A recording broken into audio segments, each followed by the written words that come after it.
Hi everybody and welcome to another Vertica tutorial. In this tutorial we're going to see how we can upgrade from a 4-node cluster that runs on Vertica 7.0.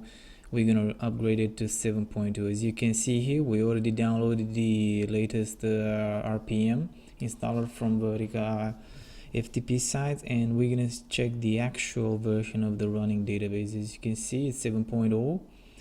and we're gonna upgrade it to 7.2.2-2. So the first thing you want to do before you upgrade, you want to save the statistics. You want to export the statistics that are up to date on your actual database. Next, what we're gonna do, it's we're gonna take a look and make sure that the statistics are there and they have been generated. So everything is fine. Next thing we're gonna do is we're gonna shut down the database using the admin tool GUI interface. You see it's up. We're gonna stop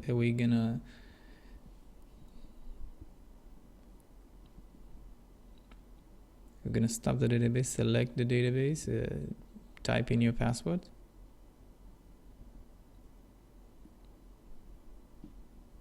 Might take some time depending on the database size, or if you have somebody logged in, make sure nobody logs in. Alright, database is down. Next we're gonna install Dialogbox. Dialogbox is the latest package that Vertica requires to be installed. It will help you open windows and boxes inside a shell script. So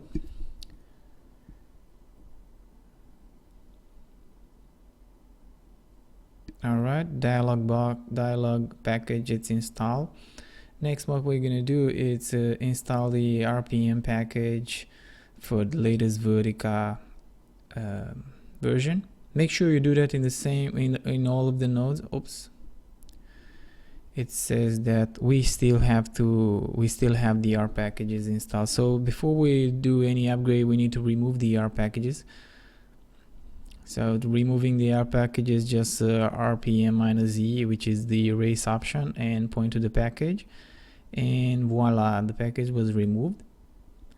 Next, we're gonna go back into upgrading our Vertica software using the RPM-U for upgrading place, HV, and then the RPM name or the full location to the RPM.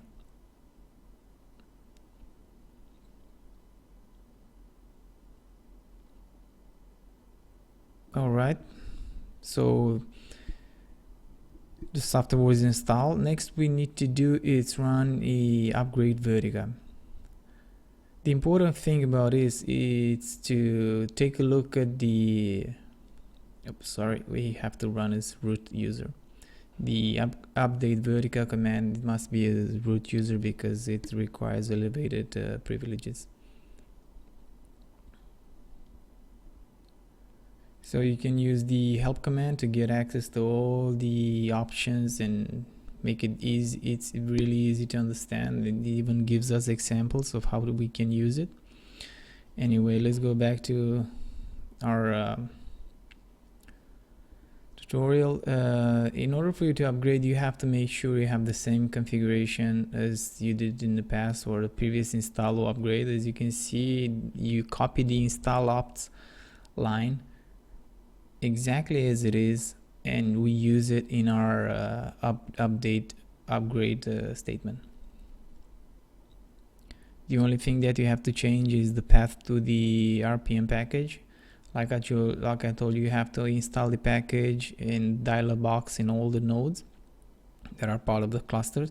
So all we need to do is change the IP addresses in case it changed in the past, or the RPM location.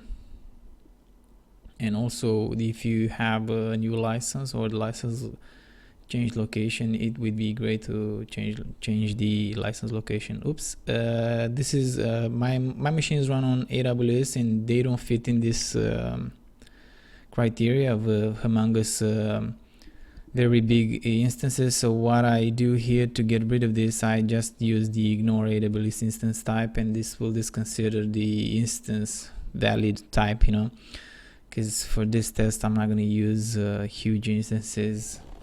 I don't really run it in very small instances, and I like to scale out instead of scaling up. But anyway, this is not the purpose of this tutorial. So you see we have some hints there, but there's no problem. All right, running upgrade complete and successful. Now what we're gonna do, we're gonna try to log in to as a DB admin and take a look at the database. The database is down. What we want to do is start the database, select the database, punch in your password,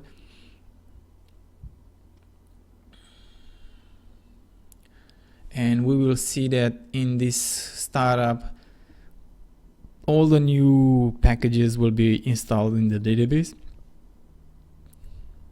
such as place you see AWS packages or new features, HDFS, Kafka. So our database started successfully, and apparently the database upgrade worked as we expected. Next step that we want to do is connect and see and import the statistics that we saved before.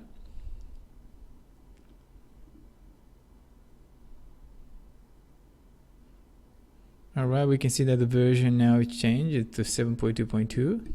That's great.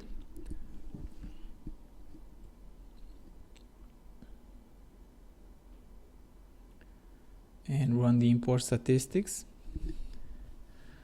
This creates pretty fast. I don't have too many